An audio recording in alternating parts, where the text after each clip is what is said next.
Welcome back to our channel. Students, BCS 031 old course का और BCA new course का BCS 131 यानी C++ का पेपर आने ही वाला है। ऐसे में स्टूडेंट्स को इंपॉर्टेंट क्वेश्चंस को लेकर बहुत क्यूरियोसिटी बनी हुई है। स्टूडेंट्स PYQs देख रहे हैं और कई बार ऑब्जेक्ट ओरिएंटेड प्रोग्रामिंग के इस पैटर्न को, इस पेपर के पैटर्न को प्रेडिक्ट कर नहीं पा रहे हैं। तो इसमें आज मैं आपकी मदद करने वाला हूं। आज की इस वीडियो में हम लोग बात करेंगे PYQs का एनालिसिस करके कि कौन कौन से 10 इंपॉर्टेंट क्वेश्चंस बार बार रिपीटेडली पूछे गए हैं C++ के पेपर में। अब चाहे वो BCA न्यू कोर्स यानी BCS 131 हो या BCA का ओल्ड कोर्स BCS 031 C++ हो, इन दोनों ही का सेम क्वेश्चन पेपर आता है, जिसमें से मैंने 10 क्वेश्चंस को कंपाइल किया है।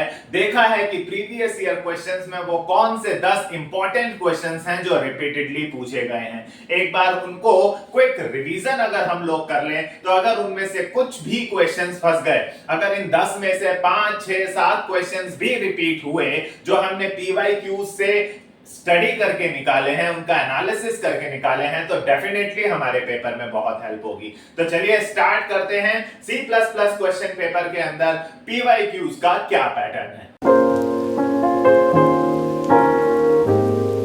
तो गाइस, ये जो पेपर है BCS 131 BCA न्यू कोर्स में और BCA ओल्ड कोर्स में ये BCS 031 C++ के नाम से है। क्वेश्चन पेपर सेम आता है जैसा कि मैंने कहा। गाइस, बहुत सारे क्वेश्चन पेपर्स को स्टडी करने के बाद जो सबसे पहला और सबसे ज्यादा पूछे जाने वाला क्वेश्चन मुझे वहां मिला वो है इनहेरिटेंस। ये एक ऐसा टॉपिक है जिसे आपको डिटेल में स्टडी करना होगा और बिलीव कीजिए मैंने 7 क्वेश्चन पेपर्स तो कॉन्टिन्यूअसली देखे, 7 क्वेश्चन पेपर्स कॉन्टिन्यूअसली देखे, जिनमें हर बार इनहेरिटेंस से रिलेटेड कोई ना कोई क्वेश्चन पूछा गया था। 7 कॉन्टिन्यूअस क्वेश्चन पेपर, एक के बाद एक सेमेस्टर्स के, राइट। तो इनहेरिटेंस एंड उसके टाइप्स पर बात करें, उसके टाइप्स को अच्छे से स्टडी कर लें। सिंगल इनहेरिटेंस क्या होता है, मल्टी लेवल इनहेरिटेंस क्या होता है, राइट, मल्टीपल इनहेरिटेंस क्या होता है, हायरार्कियल इनहेरिटेंस क्या होता है, इन सभी इनहेरिटेंस की डेफिनेशन पढ़ लें अच्छे से, राइट। साथ ही साथ क्योंकि C++ के पेपर का एक बहुत इंपॉर्टेंट पॉइंट बता रहा हूं और वो है ये कि आपको हर टॉपिक के साथ एक एग्जाम्पल प्रोग्राम देना होगा, अदरवाइज आप C++ के पेपर में आप अच्छे मार्क्स एक्सपेक्ट ना करें। आप इनकी डेफिनेशंस याद करिए, single inheritance, multi level inheritance, multiple inheritance. आप छोटा छोटा स्केच भी बना सकते हैं कि एक पेरेंट क्लास होती है, एक चाइल्ड क्लास होती है। ये लीजिए, ये सिंगल इनहेरिटेंस हो गया, राइट। पेरेंट के फीचर चाइल्ड क्लास शेयर कर दिए। ये सब बातें आप डेफिनेशन में लिख सकते हैं, बट आपको कोई भी टॉपिक आए C++ के हर क्वेश्चन में आपको एक प्रोग्राम 2 एग्जांपल में बनाना होगा। बिना प्रोग्राम के आप C++ में अच्छे मार्क्स एक्सपेक्ट नहीं कर सकते हैं, राइट। तो गाइस, इनहेरिटेंस से रिलेटेड बहुत बार क्वेश्चन पूछा गया है, बहुत बार इसकी types, for example multiple inheritance क्या होता है, उसके कुछ एडवांटेजेस, डिसएडवांटेजेस। तो ये इनहेरिटेंस से रिलेटेड एक क्वेश्चन बहुत इंपॉर्टेंट है। अच्छा, एक चीज और आप ध्यान दीजिएगा कि इनहेरिटेंस में ही एक टॉपिक और कवर किया जाता है जिसे हम एक्सेस स्पेसिफायर बोलते हैं। गाइस, ये भी बहुत बार रिपीटेड क्वेश्चन है कि एक्सेस स्पेसिफायर या एक्सेस कंट्रोल क्या होता है। इसमें हम लोग प्राइवेट क्या होता है, प्रोटेक्टेड क्या होता है एंड पब्लिक क्या होता है, इन पर बात करते हैं। तो ये क्वेश्चन भी बहुत बार रिपीटेडली पूछा गया है और ये भी कहीं ना कहीं इनहेरिटेंस से रिलेटेड है। तो गाइस, अगर प्राइवेट, पब्लिक, प्रोटेक्टेड के बारे में पूछा तो आप इन तीनों की डेफिनेशंस दे सकते हैं कि प्राइवेट चीजें अपनी क्लास में ही यूज होती हैं, प्रोटेक्टेड चाइल्ड में चली जाती हैं। डेफिनेशंस दीजिए, बट एक प्रोग्राम बना दीजिए जिसमें तीनों यूज हो रहे हो, प्राइवेट डाटा भी हो, पब्लिक डेटा भी हो और पब्लिक फंक्शन, प्रोटेक्टेड डेटा भी हो, पब्लिक फंक्शंस भी हो। तो ये वो क्वेश्चंस हैं जो मैंने सबसे ज्यादा देखा है पेपर में। इनहेरिटेंस को छोड़ना एक भारी गलती होगी, इनहेरिटेंस और उसके स्पेसिफायर्स को छोड़ना बहुत बड़ी भूल होगी। तो सबसे पहले आप इनहेरिटेंस को प्रिपेयर कर लें, राइट। आइए फिर चलते हैं नंबर 2 टॉपिक की तरफ। नंबर 2 टॉपिक जो है वो है पॉलीमॉर्फिज्म। पॉलीमॉर्फिज्म के बारे में भी बहुत बार पेपर में पूछा गया है। आप सब जानते होंगे ये ऑब्जेक्ट ओरिएंटेड प्रोग्रामिंग के फीचर्स हैं। ये इनहेरिटेंस, पॉलीमॉर्फिज्म, ये ऑब्जेक्ट ओरिएंटेड के फीचर्स ही हैं। अब पॉलीमॉर्फिज्म में दो चीजें पढ़ाई जाती हैं, अर्ली बाइंडिंग क्या होता है, लेट बाइंडिंग क्या होता है, राइट। इस पर क्वेश्चन बहुत बार पूछा गया है। बेसिकली एक तरह से ये पॉलीमॉर्फिज्म के टाइप हैं।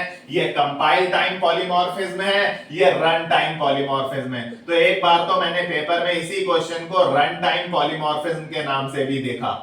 तो सबसे पहले पॉलीमॉर्फिज्म का टाइप्स जरूर तैयार कर लें कि भाई ये अर्ली बाइंडिंग, देखिए कंपाइल टाइम बाइंडिंग और रन टाइम पॉलीमॉर्फिज्म बहुत कॉमन हो चुका है, इसलिए वो पेपर में early binding and let binding के नाम से क्वेश्चन को पूछ रहा है। बहुत इंपॉर्टेंट है, बहुत बार पूछा गया है। ध्यान रखिएगा, एक प्रोग्राम तो आपको बनाकर देना ही पड़ेगा। साथ ही साथ पॉलीमॉर्फिज्म में ही एक टॉपिक आता है ऑपरेटर ओवरलोडिंग। ऑपरेटर ओवरलोडिंग क्या होती है, क्यों की जाती है, बहुत फेवरेट क्वेश्चन है। और इसके साथ तो वो एक प्रोग्राम स्पेसिफिकली पूछ रहा है गाइस। वो कह रहा है कि एक प्रोग्राम बना दो to add two complex numbers, दो कॉम्प्लेक्स नंबर्स को ऐड करने का एक प्रोग्राम बना दो, right, using plus operator overloading. Plus operator overload करते हुए दो कॉम्प्लेक्स नंबर को ऐड करने का प्रोग्राम बना दो। ये क्वेश्चन बहुत फेवरेट है। ऑपरेटर ओवरलोडिंग की डेफिनेशन के साथ ये दोनों मिलाकर 10 नंबर में मैंने देखा है। इतना ही नहीं, कभी कभी तो वो प्रोग्राम कह देता है टू कॉन्कैटिनेट, बहुत यूनिवर्सिटीज का ये फेवरेट क्वेश्चन है, program to concatenate two strings, दो स्ट्रिंग्स को कॉन्कैटिनेट करना है using plus operator overloading. So operator overloading एक फेवरेट क्वेश्चन है जो कि पॉलीमॉर्फिज्म के अंदर ही आता है, राइट। सो ये क्वेश्चन मैंने सेपरेटली देखा है पॉलीमॉर्फिज्म के अंदर, ये क्वेश्चन भी मैंने सेपरेटली देखा है पॉलीमॉर्फिज्म के अंदर। इतना ही नहीं, आपने प्योर वर्चुअल फंक्शंस के बारे में सुना होगा। पॉलीमॉर्फिज्म में प्योर वर्चुअल फंक्शन क्या होते हैं, वर्चुअल फंक्शन क्या होते हैं, राइट। और एब्स्ट्रैक्ट क्लास क्या होती है, एब्स्ट्रैक्ट क्लास क्या होती है, ये भी एक बहुत फेवरेट क्वेश्चन रहा है। सो पॉलीमॉर्फिज्म पढ़ने बैठिए। जब आप पॉलीमॉर्फिज्म पढ़ने बैठेंगे तो सबसे पहले उसके टाइप्स पर बात कीजिए, ऑपरेटर ओवरलोडिंग पढ़िए, उसके दोनों प्रोग्राम तैयार कर लीजिए। सिर्फ दो ही प्रोग्राम कह रहा हूं जो ज्यादातर ऑपरेटर ओवरलोडिंग से पूछे गए हैं, pure virtual function, abstract class के बारे में थोड़ा सा पढ़ लीजिए, ये क्या होते हैं, पॉलीमॉर्फिज्म के अंदर इसका बहुत रोल है। और लास्ट जो पॉलीमॉर्फिज्म के अंदर ही से पूछा जाता है वो है मेथड ओवरलोडिंग या फंक्शन ओवरलोडिंग और फंक्शन ओवरराइडिंग क्या होती है। Function overloading and function overriding, दोनों में डिफरेंस गाइस, बार बार बोल रहा हूं, प्रोग्राम बनाने की आदत डालें। सो फंक्शन ओवरलोडिंग और फंक्शन ओवरराइडिंग में क्या डिफरेंस है, ये गाइस पॉलीमॉर्फिज्म से रिलेटेड है। सो पॉलीमॉर्फिज्म में मैंने 4 क्वेश्चंस देखे हैं जो रिपीटेडली पूछे हैं। मैं ये नहीं कह रहा कि इन चारों में से कोई एक आएगा, मैंने पेपर में इन चारों में से 3 भी देखे हैं। मैंने अर्ली बाइंडिंग, लेट बाइंडिंग देखा है, ऑपरेटर ओवरलोडिंग 10 नंबर में देखा है। इन तीनों में से कोई एक टॉपिक नीचे शॉर्ट नोट्स में देखा है 3 नंबर में। तो भाई इन 4 में से कोई 3 भी पेपर में मैंने देखे हुए हैं। तो बहुत इंपॉर्टेंट सेक्शन है ये 4 का, आप इन चारों को अच्छे से प्रिपेयर कर लें जो कि ये पॉलीमॉर्फिज्म के अंदर आते हैं, राइट। आइए आगे चलते हैं नेक्स्ट टॉपिक की तरफ, और नेक्स्ट टॉपिक है topic number 3। Topic number 3 called templates.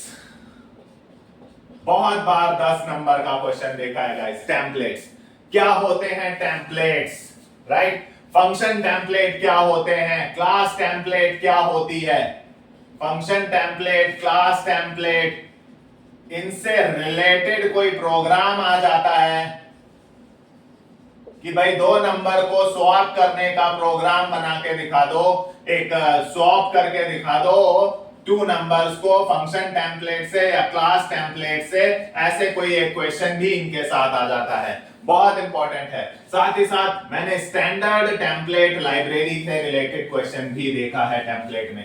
सो तीसरा टॉपिक जो बहुत इंपॉर्टेंट रिपीटेडली पेपर में पूछा गया है वो है टेम्पलेट्स। टेम्पलेट से related function template, class template क्या होता है, स्टैंडर्ड टेम्पलेट लाइब्रेरी क्या होती है, इससे रिलेटेड थ्योरी भी मैंने पेपर में देखी है। I repeat, standard template library, right. तो थर्ड टॉपिक जो पेपर में बहुत रिपीटेडली पूछा गया है वो है आपका टेम्पलेट। चलिए आगे बात करते हैं नेक्स्ट टॉपिक की। तो फोर्थ टॉपिक जो पेपर में बहुत मैंने देखा है वो है एक्सेप्शन हैंडलिंग। एक्सेप्शन हैंडलिंग क्या होते हैं, एक्सेप्शंस, एक्सेप्शंस क्या होते हैं, एक्सेप्शन हैंडलिंग क्यों की जाती है, राइट। इसमें ट्राई क्या काम करता है, कैच क्या काम करता है, थ्रो क्या काम करता है, ये क्वेश्चन भी पेपर में बहुत बार आया हुआ है। सबसे पहले एक्सेप्शन की डेफिनेशन देखिए, फिर एक्सेप्शन हैंडलिंग के बारे में पढ़िए, उनमें ट्राई, कैच, थ्रो कैसे एक्सेप्शन हैंडलिंग करते हैं, इसको भी आपको एक छोटा सा प्रोग्राम बनाए बिना मार्क्स नहीं मिलने वाले। तो एक छोटा प्रोग्राम सबका एक प्रिपेयर करिए, राइट। चलिए फिफ्थ टॉपिक जो बहुत इंपॉर्टेंट है आपके C++ के लिए, जो बहुत बार पूछा गया है, वो है स्टैटिक डेटा क्या होता है, स्टैटिक फंक्शंस क्या होते हैं, static data and static function.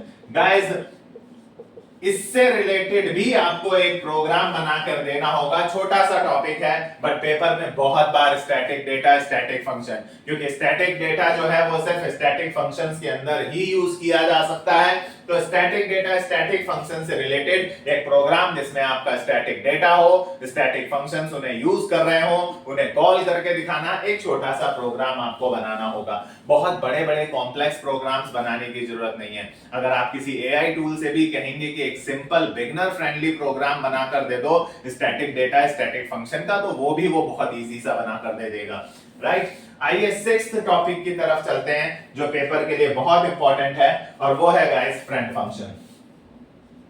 Friend function क्या होते हैं, फ्रेंड क्लास क्या होती है, ये क्वेश्चन भी पेपर में पूछा गया है। फ्रेंड फंक्शन से रिलेटेड भी कोई क्वेश्चन पेपर में आ जाता है। सो फ्रेंड फंक्शन को भी अच्छे से स्टडी कर लें, और साथ में मैं बार बार बोल रहा हूं हर टॉपिक पर आपको एक प्रोग्राम तो एग्जांपल में देना ही पड़ेगा, राइट। तो अभी तक हमने जो टोटल टॉपिक्स देख लिए, जो सबसे इंपॉर्टेंट टॉपिक था वो इनहेरिटेंस और पॉलीमॉर्फिज्म था, जो मैंने स्टार्टिंग में कवर करा। उसके बाद ये टॉपिक्स हैं, ये छोटे छोटे टॉपिक्स हैं। तो अब तक हमने 6 टॉपिक्स देख लिए जो आपके C++ के लिए बहुत इंपॉर्टेंट हैं। आइए 7th टॉपिक की तरफ चलते हैं। तो 7th टॉपिक है गाइस कंस्ट्रक्टर। कंस्ट्रक्टर क्या होता है, उसके कुछ टाइप्स भी होते हैं, copy constructor, default constructor, parameterized constructor. 3 types C++ में हम पढ़ाते हैं, default constructor, copy constructor, parameterized constructor. तो इन तीनों के बारे में थोड़ा सा स्टडी करें। साथ ही साथ कंस्ट्रक्टर का रिवर्स काम करने के लिए होता है डिस्ट्रक्टर, तो डिस्ट्रक्टर भी देख लें और इनसे रिलेटेड एक प्रोग्राम प्रिपेयर कर लें। कंस्ट्रक्टर का काम क्या होता है, कंस्ट्रक्ट करने वाला। क्या कंस्ट्रक्ट करने वाला, एक ऑब्जेक्ट को मेमोरी में कंस्ट्रक्ट करने वाला। तो डिस्ट्रक्टर क्या करेगा, जब काम पूरा हो जाएगा तो वो ऑब्जेक्ट जो मेमोरी में कंस्ट्रक्टर ने बनाया था उसे मेमोरी से रिलीज कर देगा, उसे मेमोरी से फ्री कर देगा डिस्ट्रक्टर। तो इससे रिलेटेड भी आपको एक प्रोग्राम प्रिपेयर करना चाहिए। तो ये टोटल टॉपिक हो गए 7। गाइस बहुत इंपॉर्टेंट टॉपिक हैं, सिर्फ 10 टॉपिक्स आपको बता रहा हूं। इन 10 में से को मैंने प्रीवियस कई क्वेश्चन पेपर्स को कंपाइल करके उनका एनालिसिस करके ये 10 टॉपिक्स प्रिपेयर करे हैं। क्विक रिवीजन के लिए इन 10 को सबसे पहले तैयार कर लें। मैं कहीं भी ये नहीं कह रहा हूं कि पेपर में सिर्फ यही क्वेश्चन आएंगे, बट मैं ये एडवाइस कर रहा हूं कि क्विक रिवीजन करने में इन टॉपिक्स को प्राइमरी रखें, इनको प्रेफर करें, पहले इनकी प्रिपरेशन कर लें, बाद में पूरा सब्जेक्ट तैयार करें, पूरा करें, ठीक है, अच्छी चीज है, बट एक क्विक रिवीजन में ये 10 टॉपिक आप पहले तैयार कर लें। चलिए तो नेक्स्ट टॉपिक की तरफ चलते हैं, टॉपिक नंबर 8, राइट। तो हमने कंस्ट्रक्टर पे बात कर ली। टॉपिक नंबर 8 पर हम बात करेंगे इनलाइन फंक्शंस की। C++ में इनलाइन फंक्शंस क्या होते हैं, इनलाइन फंक्शन के क्या एडवांटेजेस होते हैं, और एक इनलाइन फंक्शन से रिलेटेड प्रोग्राम भी आपको बनाना होगा। 2 नंबर को ऐड करने का प्रोग्राम सबको आता है, 2 नंबर को ऐड करने का इजीएस्ट प्रोग्राम सबको आता है, आप उसे भी इनलाइन कीवर्ड लिखकर बनाने होते हैं। नॉर्मल प्रोग्राम और इनलाइन में कोई ज्यादा फर्क नहीं होता, सिर्फ एक कीवर्ड लगता है इनलाइन। तो 2 नंबर को ऐड करने का प्रोग्राम भी अगर आप इनलाइन के थ्रू देख लेंगे, कहीं से पढ़ लेंगे, तो आप इजीली इस टॉपिक को कवर कर सकते हैं। राइट, बहुत छोटा सा टॉपिक है, बहुत छोटा टॉपिक है, 5 मार्क्स में रिपीटेड है। और नंबर 9 पर मैं आ रहा हूं, दिस पॉइंटर। दिस पॉइंटर क्या होता है, करंट क्लास के ऑब्जेक्ट को रेफर करने के लिए होता है। करंट क्लास के ऑब्जेक्ट को ये रेफर करता है, रिप्रेजेंट करता है। तो इसको आपको एक प्रोग्राम से वहां समझाना पड़ेगा कि कैसे दिस पॉइंटर का इस्तेमाल किया जाता है। बहुत बार पेपर में पूछा गया क्वेश्चन है, बरसों से पूछा जा रहा है। हर यूनिवर्सिटी में ये इनलाइन फंक्शन और दिस पॉइंटर्स पूछे जाते हैं, लगभग हर यूनिवर्सिटी में।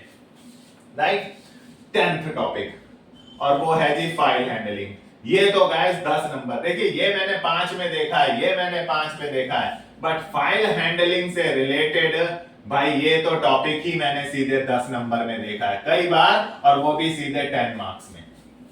भाई वो पूछता है सीक पी क्या होता है, सीक पी फंक्शन क्या है, राइट, सीक जी फंक्शन क्या है, बताइए इनके बारे में। टेल जी क्या है, टेल पी क्या है, इन फंक्शंस के बारे में सीधे पूछता है। C++ में इनका क्या रोल है, रीड फंक्शन क्या करता है C++ में, राइट फंक्शन क्या करता है। ये 6 चीजें तो फेवरेट बनी हुई है फाइल हैंडलिंग में। इनके बारे में एक एक लाइन की डेफिनेशन, और इनमें से कोई 1-2 यूज करके छोटा सा प्रोग्राम। जरूरी नहीं है 6 के 6 यूज करो, कोई 1-2 यूज करते हुए एक छोटा सा प्रोग्राम, बट इन सब की एक एक लाइन की 2-2 लाइन की डेफिनेशन देनी होगी। इतना ही नहीं, यहां पर उसने आपसे एक प्रोग्राम भी कई बार पूछा हुआ है कि प्रोग्राम बनाकर दिखा दो फाइल हैंडलिंग का। तो क्या क्या क्वेश्चंस उसमें बोले हुए हैं कि एक फाइल को रीड करके दिखा दो, टू रीड अ फाइल, कभी रीड करने को बोला है, ठीक है, कभी राइट करने को बोला है, राइट इनटू अ फाइल। कोई एक छोटा सा प्रोग्राम भी कभी कभी to append into a file, एक फाइल में कैसे डेटा अपेंड किया जाता है ये बता दो। ऐसे छोटे छोटे, to copy the content of file, किसी फाइल का कंटेंट कॉपी करना हो वो कैसे होता है। ऐसे छोटे छोटे, बहुत छोटे छोटे, इनमें से कोई एक प्रोग्राम उसने पेपर में दिया हुआ है। और तो और फाइल हैंडलिंग में तो उसने कई बार मोड्स भी पूछे हैं कि फाइल ओपन करने के लिए कौन कौन से मोड्स होते हैं, फाइल ओपन करने के लिए कौन कौन से मोड होते हैं। आपने पढ़ा होगा C++ में iOS इन होता है, iOS आउट होता है, राइट, ऐसे बहुत सारे मोड्स होते हैं। इन मोड्स से रिलेटेड क्वेश्चन भी कभी कभी आया हुआ है पेपर में। तो ये तो वो इंपॉर्टेंट 10 क्वेश्चंस थे जो जनरली हमने कई प्रीवियस ईयर क्वेश्चंस पेपर में प्रेडिक्ट कर रहे हैं। अब गाइस क्योंकि ये ऑब्जेक्ट ओरिएंटेड प्रोग्रामिंग का पेपर है, तो एक मैं अपनी तरफ से आपको बोनस क्वेश्चन दूंगा जो आपको तैयार करना चाहिए। वो क्या कि ऑब्जेक्ट ओरिएंटेड प्रोग्रामिंग क्या होती है। भाई C++ जो है वो ऑब्जेक्ट ओरिएंटेड प्रोग्रामिंग है, तो ऑब्जेक्ट ओरिएंटेड प्रोग्रामिंग क्या होती है और इसका कंपैरिजन करना होगा आपको स्ट्रक्चरल प्रोग्रामिंग कह लीजिए या प्रोसीजरल प्रोग्रामिंग कह लीजिए, जो सी में आपने करा है फंक्शंस बना बना के। ये कंपैरिजन कई बार पेपर में मिल जाता है, स्टार्टिंग में ही मिल जाता है। ये एक बोनस क्वेश्चन है गाइस, क्योंकि ऑब्जेक्ट ओरिएंटेड प्रोग्रामिंग का दौर चल रहा है। C++ भी ऑब्जेक्ट ओरिएंटेड प्रोग्रामिंग है, तो ऑब्जेक्ट ओरिएंटेड प्रोग्रामिंग और इस प्रोसीजरल प्रोग्रामिंग में क्या डिफरेंस है। बाकी तो UPS के कई फीचर और भी हैं, जैसे इनकैप्सुलेशन क्या होता है, एब्स्ट्रैक्शन क्या होता है, उनको भी थोड़ा सा रेफर कर लें। बट ये 10 क्वेश्चन और एक ये बोनस क्वेश्चन आप सबसे पहले तैयार कर लें, क्योंकि ये वो क्वेश्चंस हैं जो ज्यादातर पेपर में हम लोगों ने एनालिसिस करके प्रेडिक्ट करे हैं। रिवाइज कीजिए, बट बट सबसे पहले इन 10 टॉपिक्स को रिवाइज कीजिए, उसके बाद आप निश्चिंत हो जाएंगे कि पेपर में जो ज्यादातर रिपीटेड क्वेश्चंस हैं, आप खुद क्वेश्चन पेपर देखिए, आपको लगेगा रिपीटेड क्वेश्चंस मैं प्रिपेयर कर चुका हूं। उसके बाद आप बैठकर, क्योंकि आप थोड़ा साइकोलॉजिकली रिलैक्स हो जाएंगे, आप और सब्जेक्ट में डेप्थ में जा सकते हैं। बट एक गोल्डन रूल मैं फिर से याद दिला दूं, आपको हर क्वेश्चन के साथ कोशिश करनी होगी एक छोटा सा प्रोग्राम लिखने के लिए। BCS 131, BCA old course new course का, BCA ओल्ड कोर्स का BCS 031, C++ के ये थे वो 10 इंपॉर्टेंट क्वेश्चन, एक बोनस क्वेश्चन के साथ। उम्मीद करता हूं कि आप इन क्वेश्चंस को सबसे पहले प्रिपेयर करेंगे। और आज की वीडियो में इतना ही। अगर आपको हमारी वीडियो पसंद आई हो तो इस वीडियो को लाइक करें, कमेंट करके बताएं हमें जरूर कि ये 10 क्वेश्चंस में आपको कहीं कोई प्रॉब्लम है तो हमसे पूछ सकते हैं, राइट। और हमारे चैनल को सब्सक्राइब भी कीजिए। Thank you for watching.